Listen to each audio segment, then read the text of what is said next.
Hello दोस्तों, कैसे हैं आप सब। उम्मीद करती हूँ अच्छे और मस्त होंगे। आज की कहानी है ऊपर लंबे बाल वाली जेठानी, नीचे गंजी देवरानी।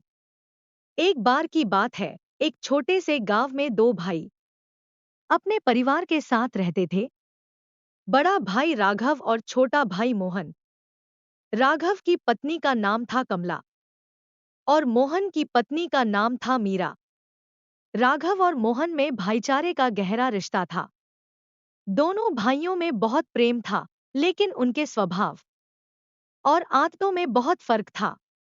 राघव स्वभाव से थोड़ा कठोर और अनुशासन प्रिय था, जबकि मोहन मृदुभाषी और सरल स्वभाव का था।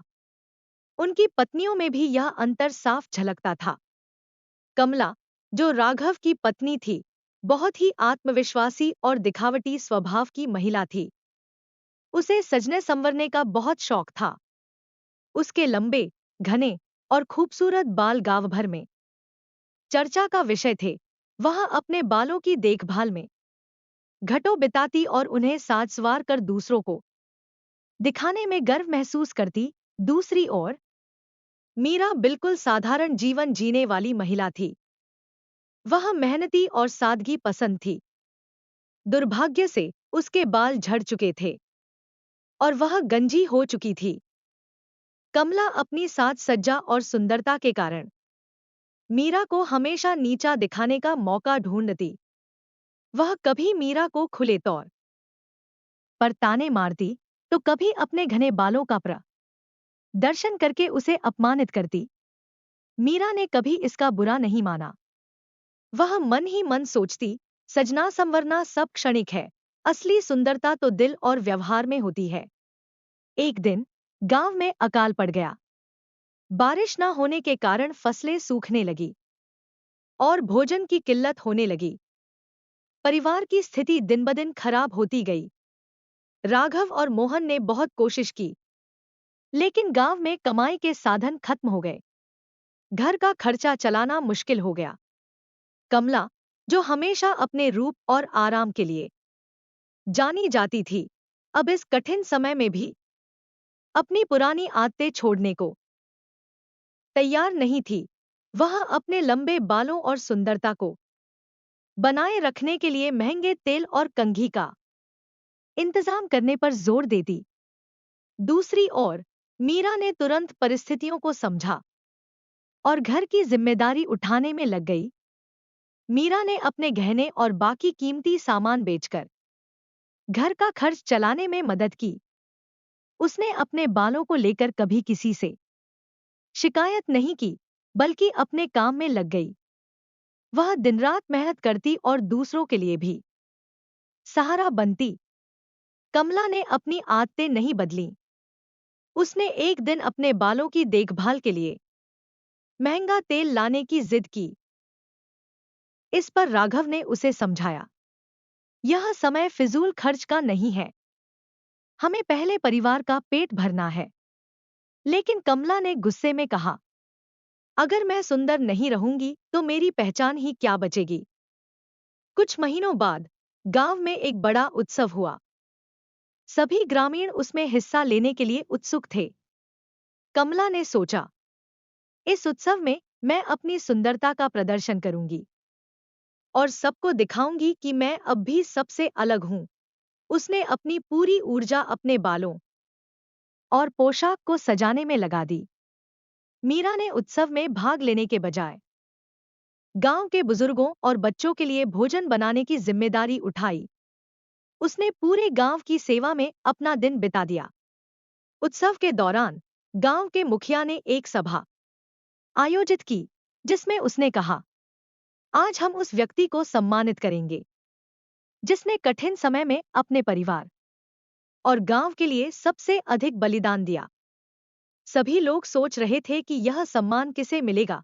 मुखिया ने मीरा का नाम लिया और उसे मंच पर बुलाया। उसने कहा, मीरा ने अपनी सादगी और मेहनत से हम सबको सिखाया है कि असली सुंदरता दिल में होती है, न कि बाहरी रूप में। उसने गांव की सेवा करके हमें एक नई सीख दी है। कमला, जो हमेशा अपनी सुंदरता पर गर्व करती थी, यह देखकर स्तब्ध रह गई। उसे पहली बार एहसास हुआ कि उसकी सुंदरता और दिखावा किसी के काम नहीं आया। उसने मीरा के पास जाकर माफी मांगी और कहा, मैंने तुम्हें हमेशा गलत समझा। तुमने यह साबित कर दिया कि असली सुंदरता त्याग और सेवा में है। मीरा का सम्मान मिलने के बाद पूरे गांव में उसकी सादगी और बलिदान की चर्चा होने लगी। गांव की महिलाएं, जो पहले कमला को उसकी सुंदरता के कारण आदर्श मानती थी, अब मीरा के गुणों की प्रशंसा करने लगी। कमला को यह बदलाव पहली बार कचोटने लगा। वह सोचने लगी, मैंने अपनी पहचान केवल अपने बालों और रूपरंग तक सीमित कर दी थी। क्या मेरा जीवन इतना ही छोटा था? उसने मन ही मन ठान लिया कि अब वह अपनी सोच बदलकर दूसरों की मदद के लिए काम करेगी। अकाल का प्रभाव अभी पूरी तरह खत्म नहीं हुआ था। फसलें खराब होने से परिवारों के पास अनाज और पैसे की भारी कमी थी। एक दिन, जब राघव और मोहन दोनों काम की तलाश में गांव से बाहर गए थे, गांव में एक नई समस्या खड़ी हो गई। पास के तालाब का पानी सूखने लगा और पीने के पानी की किल्लत बढ़ने लगी। मीरा ने तुरंत पहल की। उसने गांव की महिलाओं को संगठित किया और सुझाव दिया, हम तालाब की सफाई करके पानी का संरक्षण कर सकते हैं। हमें मिलकर यह काम करना होगा, वरना गांव का जीवन कठिन हो जाएगा। कमला, जो अब बदलने की कोशिश कर रही थी, ने मीरा का साथ दिया। उसने पहली बार खुद से आगे बढ़कर काम में हाथ बंटाने की इच्छा जताई। वह मीरा के पास गई और बोली, मीरा, मुझे भी अपने साथ काम करने का मौका दो। मैं जानती हूं कि मैंने तुम्हें पहले बहुत तकलीफ दी है, लेकिन अब मैं अपनी गलती सुधारना चाहती हूं। मीरा ने मुस्कुराकर कहा, कमला, बदलाव के लिए कभी देर नहीं होती। तुम मेरे साथ हो, यही सबसे बड़ी बात है। चलो, हम दोनों मिलकर कुछ अच्छा करते हैं। मीरा और कमला ने गांव की महिलाओं के साथ तालाब की सफाई शुरू कर दी। गर्मी और थकावट के बावजूद उन्होंने काम बंद नहीं किया। कमला, जो पहले अपने नाखूनों और हाथों को गंदा करने से डरती थी, अब मिट्टी में काम करते हुए भी खुश महसूस कर रही थी। उसे समझ आ रहा था कि असली संतोष दूसरों की भलाई में है। तालाब की सफाई के दौरान गांव के बुजुर्गों ने भी महिलाओं की मदद की। धीरे धीरे तालाब फिर से भरने लगा और पानी की समस्या कम हो गई। इस सामूहिक प्रयास ने गांव में एकता और सहयोग का माहौल बना दिया। एक दिन, जब कमला और मीरा साथ बैठी थी, कमला ने कहा, मीरा, मैं हमेशा सोचती थी कि सुंदरता ही सबसे बड़ी चीज है, लेकिन तुम्हें देखकर मैंने समझा कि सुंदरता तो हमारे दिल में होती है।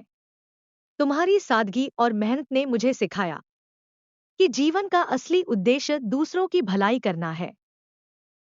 मीरा ने जवाब दिया, कमला, हर इंसान में बदलाव की क्षमता होती है। अगर तुमने यह समझ लिया, तो यह तुम्हारी सबसे बड़ी जीत है। कमला और मीरा का रिश्ता अब बिल्कुल बदल चुका था। दोनों देवरानी जेठानी अब एक दूसरे की सबसे अच्छी दोस्त बन गई थी। वे हर काम में एक दूसरे का साथ देती। घर की जिम्मेदारियों को भी उन्होंने मिलकर संभालना शुरू कर दिया। राघव और मोहन ने यह बदलाव देखा और बहुत खुश हुए। उन्होंने कहा, जब परिवार के सभी सदस्य एकजुट होकर काम करते हैं, तो कोई भी कठिनाई बड़ी नहीं लगती। मीरा और कमला अब गांव की महिलाओं के लिए प्रेरणा बन गई थी। दोनों ने मिलकर गांव में महिलाओं के लिए एक समूह बनाया, जो संकट के समय एक दूसरे की मदद करता। उन्होंने महिलाओं को स्वरोजगार के लिए प्रेरित किया। अब गांव की महिलाएं सिलाई, कढ़ाई और छोटे व्यापार के जरिए परिवारों की मदद करने लगी। कमला ने अपनी पुरानी आदतों को पूरी तरह त्याग दिया। उसने सजने संवरने के लिए पैसे खर्च करने की जगह उन पैसों से गांव के बच्चों की पढ़ाई और जरूरतमंदों की मदद करनी शुरू की। कुछ साल बाद जब गांव में हालात सुधर गए तो मुखिया ने एक और सभा बुलाई। इस बार उसने कमला और मीरा दोनों को सम्मानित किया। उसने कहा, इन दोनों महिलाओं ने यह साबित किया है कि बदलाव कभी भी संभव है। मीरा ने अपनी सादगी से हमें सेवा का मार्ग दिखाया और कमला ने यह सिखाया कि जब हम अपनी गलतियों को पहचानकर सुधारते हैं सेड तो हम दूसरों के लिए प्रेरणा बन सकते हैं। अब पूरे गांव में मीरा और कमला के नाम की मिसाल दी जाती थी। दोनों ने मिलकर यह साबित कर दिया कि सच्चा सौंदर्य और असली पहचान हमारे कर्मों में है, न कि हमारे रूपरंग या बाहरी दिखावे में। उनका प्रेम और सहयोग यह सिखाता है कि कठिनाइयों को केवल मिलजुल कर ही हराया जा सकता है। इस तरह ऊपर लंबे बाल वाली जेठानी और नीचे गंजी देवरानी ने अपने जीवन से एक ऐसी कहानी रची जो हर दिल को प्रेरणा देती है। जीवन में बाहरी सुंदरता और दिखावा कुछ समय के लिए प्रभाव डाल सकते हैं, लेकिन सच्चा सम्मान और पहचान हमारी अच्छाइयों, सेवा भाव और विनम्रता में छुपा होता है। उस दिन के बाद कमला ने अपनी आदतें बदल दी। उसने मीरा से प्रेरणा ली और अपने स्वभाव में बदलाव लाने की कोशिश की। दोनों देवरानी जेठानी ने मिलकर अपने परिवार और गांव के लिए काम किया। उनका आपसी प्रेम और सहयोग एक मिसाल बन गया। इस कहानी से हमें यह सीख मिलती है कि बाहरी सुंदरता क्षणिक होती है, लेकिन सच्चा सौंदर्य हमारे कर्मों और हमारे दिल में होता है। जीवन में कठिनाइयों का सामना सादगी और सेवा से ही किया जा सकता है। प्यारे दोस्तों, यह कहानी यहीं पर समाप्त होती है। आपको यह कहानी कैसी लगी? कमेंट बॉक्स में जरूर बताएं। अगर आपको हमारी ये कहानी पसंद आई हो तो कृपया हमारे वीडियो को लाइक, शेयर और चैनल को प्लीज सब्सक्राइब जरूर कर लें। इससे हमें मोटिवेशन मिलता है और आप तक ऐसी ही मजेदार कहानियां सबसे पहले पहुंचती रहेगी। प्यारे दोस्तों, नमस्कार।